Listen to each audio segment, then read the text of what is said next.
나는 남편과 12년을 함께 살았어요. 그리고 저는 그를 전혀 몰랐어요. 안녕하세요. 저는 42살 최서윤입니다. 30살에 남편 이도현과 결혼했고 누구보다 사랑하며 살아왔다고 믿었어요. 남편은 다정했고 책임감이 강한 사람이었어요. 우리는 아이 없이 둘만의 생활을 즐기며 살았어요. 남편은 출장이 잦았지만 덕분에 오히려 서로의 소중함을 더 깊이 느끼며 살았어요. 멀리 떨어져 있는 동안에는 메시지를 주고받고 영상통화를 하면서 서로의 일상을 공유했어요. 저는 그가 보낸 사진을 보며 그리워했고 밤마다 전화를 하며 하루를 마무리했어요. 그렇게 12년 동안 큰 문제 없이 평범한 부부로 살아왔다고 믿었어요. 하지만 그날 그 모든 믿음이 산산이 부서졌어요. 남편이 또 출장을 간 날이었어요. 저녁을 혼자 먹고 TV를 보다가 잠들었죠. 그런데 한밤중에 휴대폰이 울렸어요. 남편의 전화였어요. 시차 때문인지 새벽에 걸려온 전화였죠. 저는 반쯤 잠이 깬 채로 전화를 받았어요. 남편은 다정한 목소리로 안부를 물었어요. 출장 일정이 길어질 것 같다는 말도 했어요. 저는 조금 아쉬운 마음으로 그의 말을 듣고 전화를 끊었죠. 그런데 그 순간 현관문이 열리는 소리가 들렸어요. 순간 온몸이 얼어붙었어요. 잘못 들은 걸까? 아니면 도둑인가? 등줄기를 타고 서늘한 공포가 흘렀어요. 저는 조용히 숨을 죽이고 거실로 나갔어요. 그리고 믿을 수 없는 광경을 목격했어요. 남편이 서 있었어요. 믿을 수 없었어요. 불과 몇 초 전 해외에서 전화를 걸어온 남편. 하지만 지금 제 눈앞에는 집 안으로 걸어 들어온 남편이 있었어요. 현실이 맞는 걸까? 혼란과 충격이 한꺼번에 밀려왔어요. 손이 덜덜 떨리고 심장이 요동쳤어요. 그는 저를 보고도 아무렇지도 않다는 듯 평온한 얼굴을 하고 있었어요. 저는 어딘가 잘못된 게 아닐까, 혹시 꿈을 꾸고 있는 건 아닐까 스스로를 의심했어요. 하지만 그것은 환상이 아니었어요. 분명히 남편은 제 앞에 서 있었어요. 여전히 출장 중이라고 말하던 그 목소리가 귓가를 맴돌았어요. 그런데 정작 그는 내 눈앞에 너무나도 자연스럽게 서 있었어요. 그 순간 온몸이 굳어버렸어요. 이게 무슨 일일까? 어떻게 된 일일까? 머릿속이 하얘지고 심장은 미친 듯이 뛰었어요. 이상했어요. 너무 이상했어요. 만약 그가 출장 중이라면 지금 집에 있을 수 없어요. 그런데 그는 집 안으로 들어와 아무렇지도 않게 나를 보고 있었어요. 나는 믿을 수 없다는 듯 남편을 바라봤어요. 모든 게 혼란스러웠어요. 그리고 그 순간 깨달았어요. 이건 단순한 착각이나 오해가 아니었어요. 남편이 저에게 숨기고 있는 엄청난 비밀이 있다는 걸 말이에요. 그동안 남편은 대체 어디에 있었던 걸까요? 그리고 그가 나에게 해온 모든 말들은 과연 진실이었을까요? 그날 밤 저는 남편의 실체를 마주하게 되었어요. 그것은 제 인생에서 가장 충격적인 순간이었어요. 모든 것이 무너지고 믿음이 산산조각 나는 순간이었어요. 그 순간 머릿속을 스쳐 지나간 장면들이 있었어요. 지난 12년 동안 남편이 출장을 간다고 했던 수많은 날들, 어느 날은 출장지가 분명 일본이라고 했지만 그날 밤 그의 SNS에는 태국에서 찍은 사진이 올라와 있었어요. 그때는 단순한 실수라고 생각했어요. 바쁜 일정에 헷갈릴 수도 있다고 생각했어요. 그런데 지금 내 눈앞에 있는 이 사람을 보면서 그때의 찝찝함이 분명한 증거가 되어 가슴을 죄어왔어요. 그리고 그가 내 눈을 바라보며 왜 그러냐 말하며 가볍게 웃었어요. 그 순간 등골이 오싹해졌어요. 마치 아무 일도 없다는 듯 전혀 당황하지 않은 얼굴. 나는 입을 때려 했지만 아무 말도 나오지 않았어요. 하지만 분명한 것은 나는 그날 밤 남편을 다시 보게 되었어요. 그리고 그가 누구인지 어떤 사람인지 전혀 모른다는 사실을 깨달았어요. 그날 이후로 제 머릿속은 온통 남편에 대한 의심으로 가득 찼어요. 그동안 그가 출장이라고 했던 날들은 과연 진짜 출장이었을까요? 아니면 전부 거짓말이었을까요? 남편은 평소처럼 행동했어요. 마치 아무 일도 없었던 것처럼요. 여전히 다정하게 저를 챙겼고 출장을 가야 한다는 말도 변함없이 했어요. 하지만 저는 더 이상 그 말을 믿을 수 없었어요. 그날 밤 제 눈앞에서 벌어진 일들이 너무도 생생했어요. 처음에는 착각일지도 모른다고 스스로를 설득하려 했어요. 하지만 시간이 지나면서 퍼즐 조각들이 맞춰지기 시작했어요. 남편이 출장 중이라고 했던 날들을 하나하나 떠올려 봤어요. 이상한 점이 한두 개가 아니었어요. 몇 달 전 일이었어요.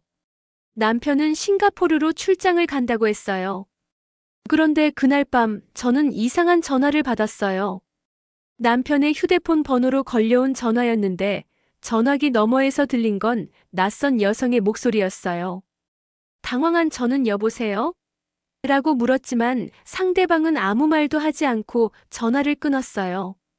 남편에게 바로 연락했지만 그는 회의 중이었다며 전화를 받지 않았어요. 그때는 그냥 실수로 잘못 건 전화라고 넘겼어요. 하지만 지금 생각해보면 그 전화가 남편이 감추려 했던 무언가와 관련이 있었던 건 아닐까요? 또 다른 기억이 떠올랐어요. 남편이 홍콩으로 출장을 갔다고 했던 날이었어요. 저녁을 먹고 TV를 보고 있는데 친구에게서 연락이 왔어요. 친구는 우연히 백화점에서 남편을 봤다고 했어요. 저는 당황했어요. 남편은 지금 홍콩에 있어야 했으니까요. 그때 저는 친구가 착각했겠거니 하고 넘겼어요. 그런데 이제 와서 생각해보면 그게 단순한 착각이 아닐 수도 있다는 생각이 들었어요. 이제는 남편의 모든 것이 의심스러웠어요. 집에서 나와 회사에 가는 길, 퇴근 후 돌아오는 시간, 주말마다 어디선가 걸려오는 그의 전화까지도요. 그리고 저는 결심했어요. 직접 확인해 보기로요. 더 이상 그의 말을 그대로 믿을 수 없었어요. 다음 출장을 가겠다고 했던 날, 저는 조용히 움직이기로 했어요. 남편은 아침 일찍 캐리어를 끌고 집을 나섰어요. 저는 창문 너머로 그가 집을 나서는 모습을 지켜봤어요. 그가 타고 나간 차의 뒷모습이 점점 멀어졌어요. 그리고 저는 움직이기 시작했어요.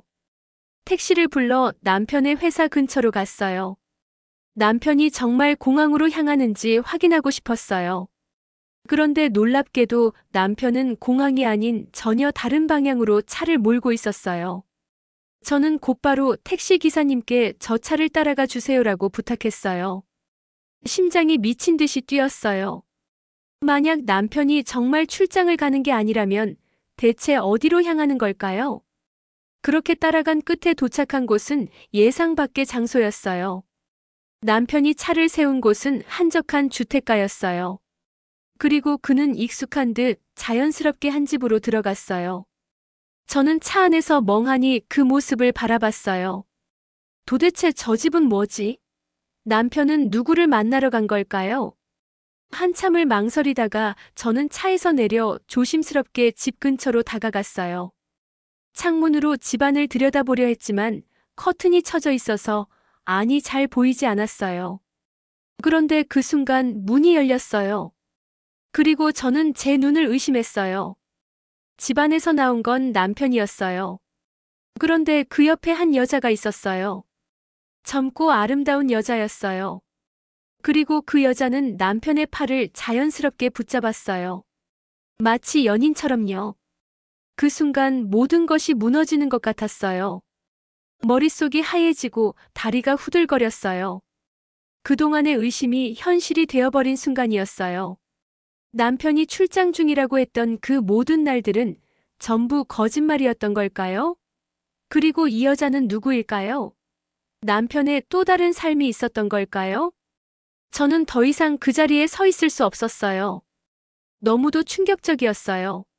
나는 이 사람이 누구인지 정말 모르는 채로 12년을 함께 살아온 걸까요? 그날 이후 저는 혼란과 충격 속에서 하루하루를 보냈어요. 머릿속에서는 남편이 젊은 여자와 함께 있던 장면이 계속해서 맴돌았어요. 도저히 믿을 수가 없었어요. 12년 동안 저는 남편을 누구보다 사랑했고 신뢰했어요. 하지만 그 모든 것이 거짓이었다는 사실을 깨닫는 순간 제 모든 감정이 산산이 부서졌어요. 그날 밤 저는 잠을 이룰 수 없었어요.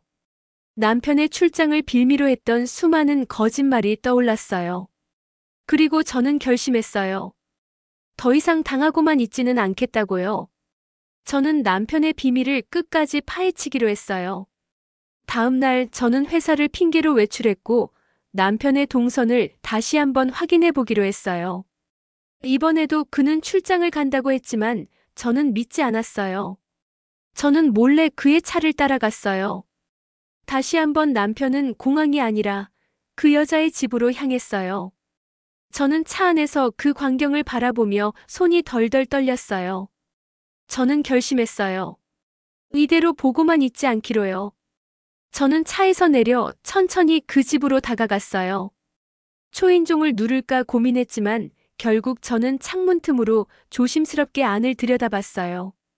그리고 저는 믿을 수 없는 광경을 목격했어요. 남편은 거실에서 한 여자의 허리를 감싸 안고 있었어요. 그리고 그 여자는 남편의 목에 팔을 감았어요. 마치 오래된 연인처럼요. 저는 순간적으로 숨이 막히는 것 같았어요. 가슴이 찢어질 듯 아팠어요. 그런데 그 순간 더 충격적인 일이 벌어졌어요. 아이의 웃음소리가 들렸어요. 저는 숨을 멈췄어요. 혹시나 하는 마음에 다시 창문을 들여다봤어요. 그리고 거실에 나타난 작은 아이를 보았어요. 아이는 4~5살쯤 되어 보였어요. 남편은 아이를 품에 안고 장난을 치고 있었어요. 아이는 남편을 아빠라고 불렀어요. 그 순간 저는 그대로 무너져 내렸어요. 눈물이 쏟아졌어요. 남편에게 다른 여자가 있는 것만으로도 충격이었는데 이제는 아이까지 있다는 걸 알게 되었어요. 이건 단순한 바람이 아니었어요. 남편은 2개의 삶을 살고 있었어요. 저와 함께한 12년의 결혼 생활은 그에게는 단 하나의 삶이 아니었던 거예요. 저는 그대로 돌아섰어요. 더 이상 이 광경을 볼 수 없었어요. 다리가 후들거리고 심장이 터질 것 같았어요. 저는 어디로 가야 할지 몰라 무작정 걸었어요. 그리고 한참을 헤매다가 가까운 카페에 들어갔어요. 손이 떨려서 커피 잔조차 제대로 들 수가 없었어요. 어떻게 해야 하지? 이걸 어떻게 받아들여야 하지? 머릿속이 복잡했어요. 남편을 직접 대면해야 할까요? 아니면 증거를 더 모아야 할까요? 너무 혼란스러웠어요. 하지만 분명한 건 저는 이 사실을 모른 척하고 살 수 없다는 거였어요. 이제는 남편의 실체를 밝혀야 했어요. 그리고 저는 결심했어요. 남편의 비밀을 파헤쳐 그가 숨기고 있는 모든 것을 드러내기로요. 카페에서 커피를 마시며 손을 부들부들 떨고 있었죠. 이대로는 절대 참을 수 없었어요. 남편이 저를 기만한 것도 모자라 다른 여자와 아이까지 뒀다는 사실을 알고서도 아무렇지 않게 넘어갈 수는 없었어요. 하지만 무작정 남편을 대면하는 건 위험할 수도 있었어요. 그는 이미 저를 속이고 있었고 어떤 거짓말로 저를 더 현혹할지 알 수 없었으니까요. 확실한 증거를 모아야 했어요.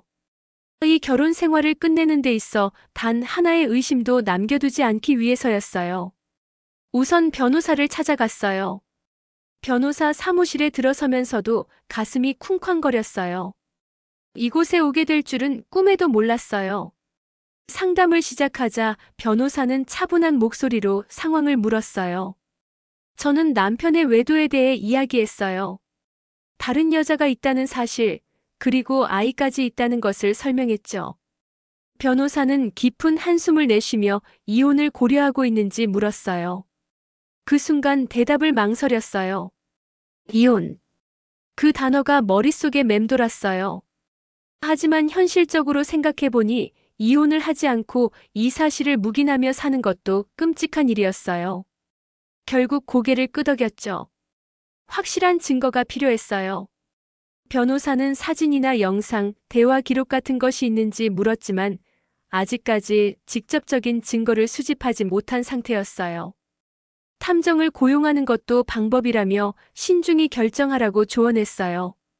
고민이 되었지만 머릿속에서는 남편이 아이를 안고 행복하게 웃던 장면이 떠올랐어요.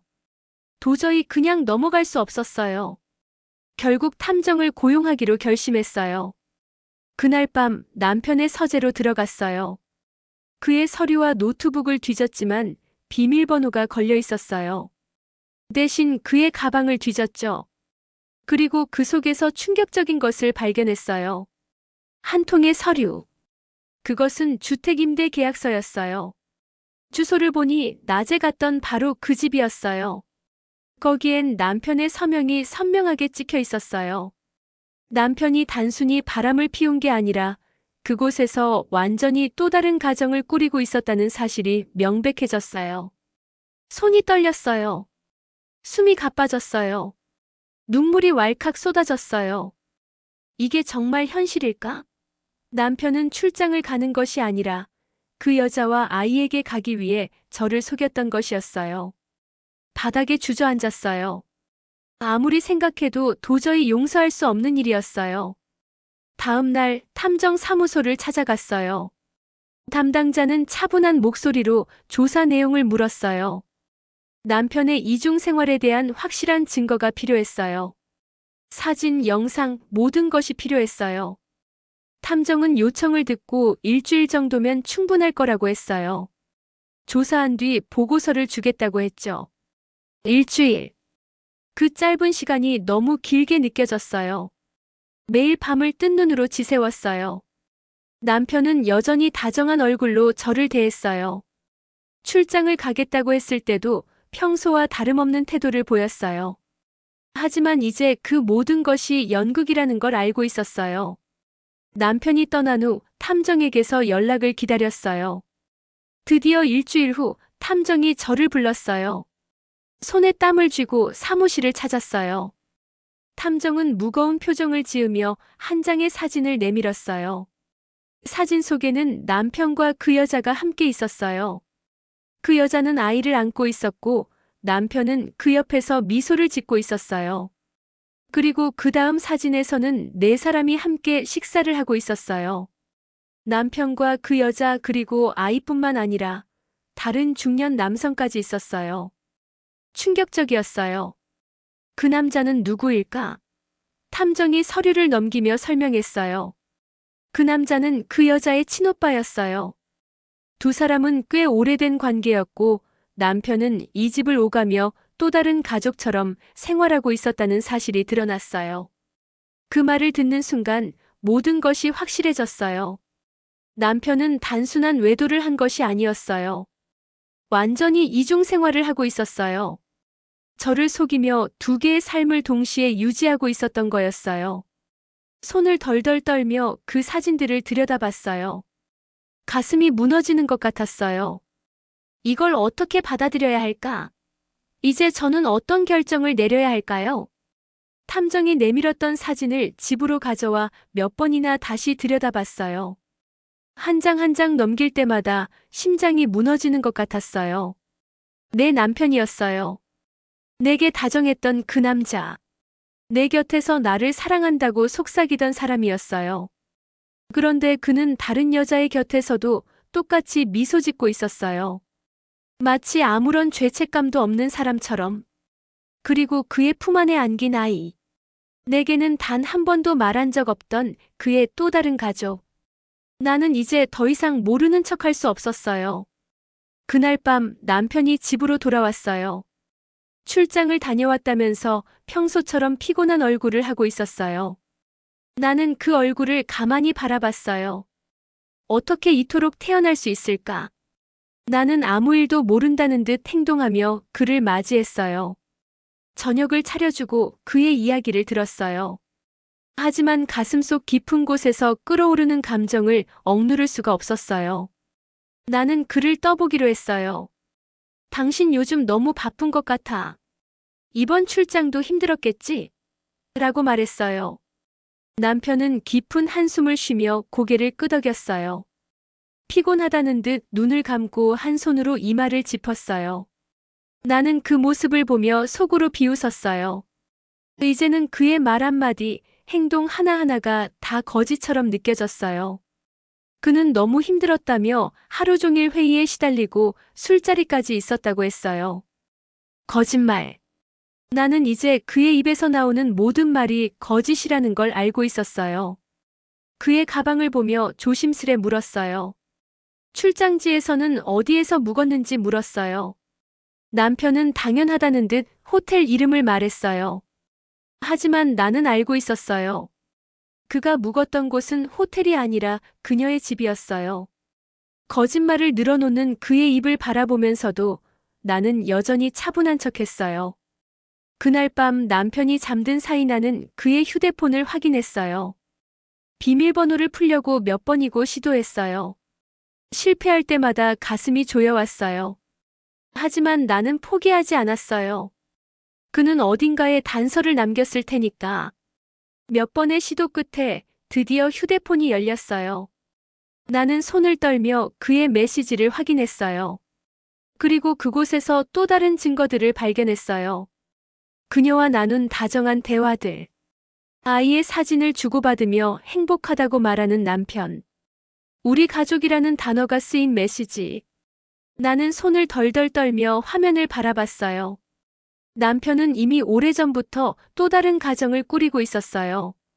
그 순간 내 안에서 모든 감정이 터져버릴 것 같았어요. 분노, 배신감, 절망. 하지만 나는 울지 않았어요. 이제는 울고 싶지도 않았어요. 오히려 더 단단해져야 한다고 다짐했어요. 이혼을 결심한 순간부터 나는 더 이상 그에게 속지 않겠다고 결심했어요. 나는 그의 메시지를 모두 캡처하고 중요한 대화들을 내 휴대폰으로 전송했어요. 그리고 그의 일정까지 확인했어요.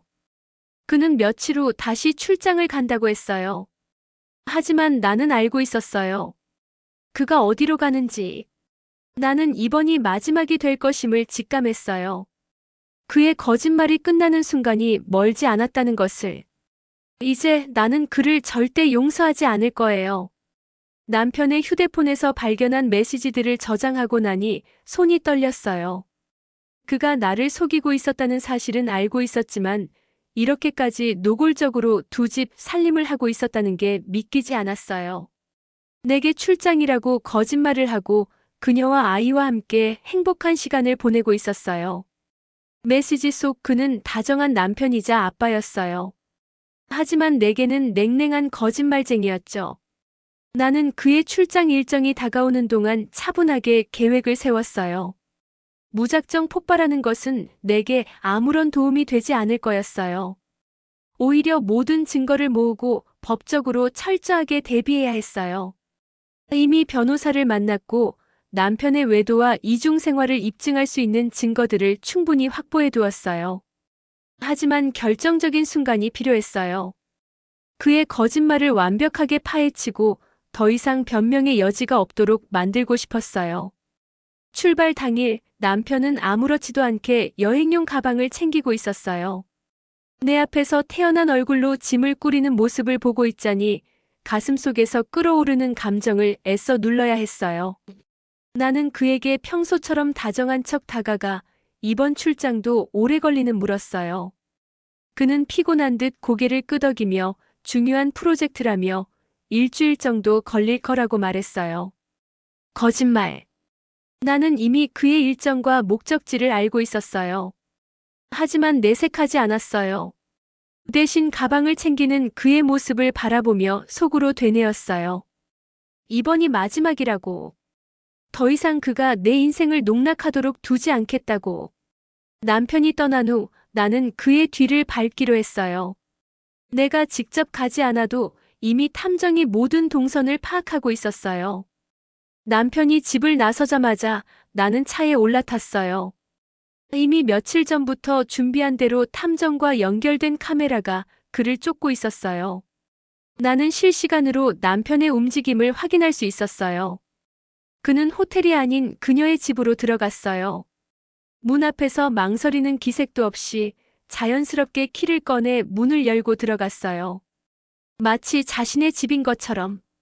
그리고 잠시 후 그녀가 나왔어요. 두 팔을 벌려 그를 안았고 남편은 사랑스럽다는 듯 그녀의 이마에 입을 맞췄어요. 그리고 아이가 달려 나왔어요. 남편은 아이를 번쩍 안아 올리며 장난을 쳤어요. 마치 정말 한 가정의 가장처럼. 그 모습을 보며 나는 다시 한번 깨달았어요. 이건 단순한 외도가 아니었어요. 그는 두 개의 삶을 살고 있었어요. 나와 함께하는 삶, 그리고 그녀와 함께하는 삶. 그동안 내가 참고 버텼던 시간들은 모두 헛된 것이었어요. 내가 기대고 싶어 했던 남편이라는 존재가 사실은 철저한 가면을 쓴 거짓이었어요. 나는 모든 장면을 녹화했고 사진을 찍었어요. 그리고 마지막 증거를 확보한 후 차에서 내렸어요. 그녀의 집 앞에 서서 문을 두드렸어요. 이제는 결판을 낼 순간이었어요. 더 이상은 참지 않겠다고, 이 모든 거짓말이 끝나야 한다고 마음먹었어요. 문이 열렸어요. 남편의 얼굴이 보였어요. 그리고 그 순간 그의 얼굴이 새파랗게 질려갔어요. 이제 거짓은 끝났어요. 그 순간 남편의 얼굴이 새파랗게 질려갔어요. 그토록 태연하게 거짓말을 늘어놓던 사람이었지만 내 앞에서 당황하는 모습을 보니 오히려 우스웠어요. 집안을 둘러보며 정돈된 거실, 벽에 걸린 가족 사진, 장난감이 널려있는 바닥을 보니 모든 것이 가식적으로 느껴졌어요. 아이가 장난감을 손에 쥔 채 순진한 눈빛으로 나를 바라보고 있었어요. 아무것도 모르는 그 모습이 더욱 마음을 아프게 했어요. 그녀가 뒤늦게 현관으로 나왔어요. 낯선 사람이 서 있는 걸 보고 놀란 듯 했어요. 남편은 어쩔 줄 몰라 하며 우왕좌왕했고 나는 한 걸음 더 앞으로 나아갔어요. 그녀는 내 존재에 당황한 듯 했지만 남편은 입을 열지도 못한 채 얼어붙어 있었어요. 나는 천천히 숨을 들이마셨다가 내쉬었어요. 지금까지 알지 못했던 사실을 맞닥뜨리는 기분은 끔찍했어요. 남편이 다른 가정을 가지고 있다는 것을 알아버린 순간부터 내 모든 감정이 무너졌어요. 이제는 감정을 억누를 필요도 없었어요. 증거를 가져왔고 이제는 진실을 마주할 시간이었다. 나는 가방에서 서류를 꺼냈어요. 남편의 두 집 살림을 증명하는 자료들, 우리가 함께 모은 재산 목록, 그리고 이혼 서류까지. 남편은 그것을 보는 순간 완전히 무너지는 듯 했어요. 그녀는 혼란스러운 표정으로 서류를 바라보다가 천천히 내게 다가왔어요. 자신도 몰랐다는 사실이 믿기지 않는 듯 보였어요. 그녀도 속고 있었던 거였어요. 이 사실을 받아들이는 것이 쉽지는 않았겠지만 이제는 모든 것이 밝혀졌어요. 나는 한숨을 쉬며 그녀를 바라봤어요. 그녀도 피해자였다는 걸 알고 있었지만 내 입장에서는 그 어떤 것도 위로가 되지 않았어요. 남편은 무언가 말을 하려 했지만 나는 더 이상 그의 변명을 들을 필요가 없었어요. 이제는 끝을 낼 때였다. 그는 나와 그녀 그리고 아이까지 기만하며 두 가정을 유지하고 있었어요. 나는 더 이상 이 거짓된 관계를 지속할 이유가 없었어요. 이미 오래전부터 남편의 행동은 변하지 않을 것이고 어떤 말도 나를 되돌릴 수 없다는 걸 알고 있었어요. 손에 든 이혼 서류가 더욱 무겁게 느껴졌어요. 지금 이 순간이 지나가면 모든 것이 끝날 것이었다. 남편과 함께한 시간이 무의미하게 느껴졌고 허무함이 몰려왔어요. 하지만 이제는 나를 위해서라도 결단을 내려야 했어요. 더 이상 남편이 내 인생을 망가뜨리게 둘 수는 없었어요. 나는 마지막으로 그녀를 바라보며 마음을 정리했어요. 이제 남편과 그녀, 그리고 나, 이 세 사람의 관계는 정리되어야만 했어요. 앞으로 어떤 일이 기다리고 있을지 모르겠지만 나는 이 상황에서 벗어나야 했어요.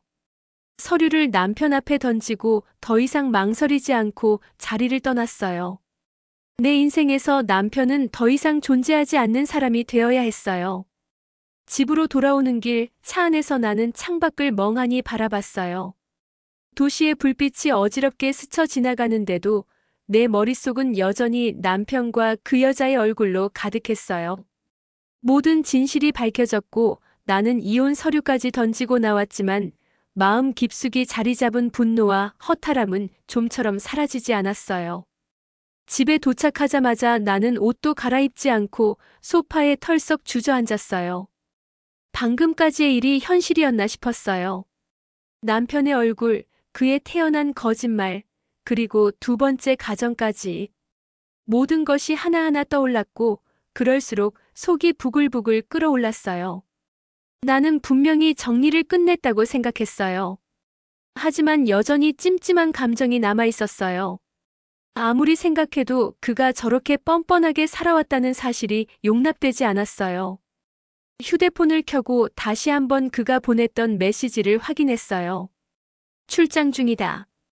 회의가 길어졌다. 곧 들어간다. 거짓말투성이였어요.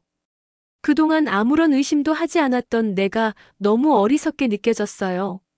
나는 다시 그 여자의 SNS를 찾아봤어요. 그녀의 계정에는 행복한 가정의 모습이 가득했어요. 남편과 찍은 사진은 없었지만 아이와 함께 찍은 사진들, 가족 나들이 사진들이 올라와 있었어요. 나는 손끝이 떨렸어요.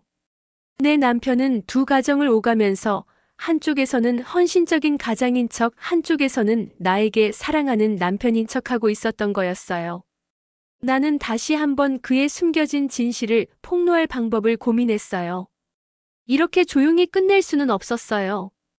그는 내 인생을 송두리째 농락했어요. 나는 그를 법적으로도 사회적으로도 철저히 무너뜨려야 한다는 생각이 들었어요. 하지만 어떻게 해야 할까?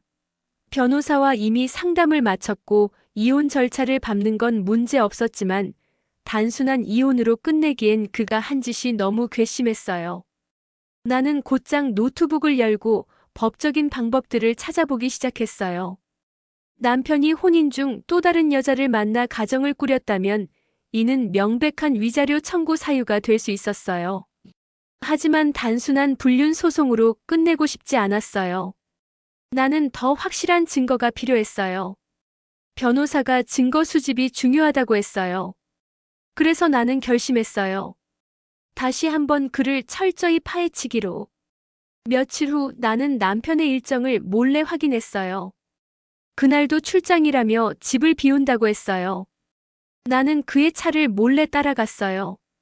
그의 목적지는 예상대로 그녀의 집이었어요. 나는 최대한 조용히 차에서 내려 그가 집으로 들어가는 모습을 촬영했어요. 그리고 그들이 함께 있는 모습, 아이를 안고 있는 장면까지 모두 사진으로 남겼어요. 이제 이 사진들은 법정에서도 충분한 증거가 될 거였어요. 그날 밤 집으로 돌아와 나는 변호사에게 모든 자료를 보냈어요. 변호사는 충분한 증거가 모였다고 했어요. 이제부터는 법적으로 그를 몰아붙일 차례였어요. 나는 더 이상 감정을 소모하지 않기로 했어요.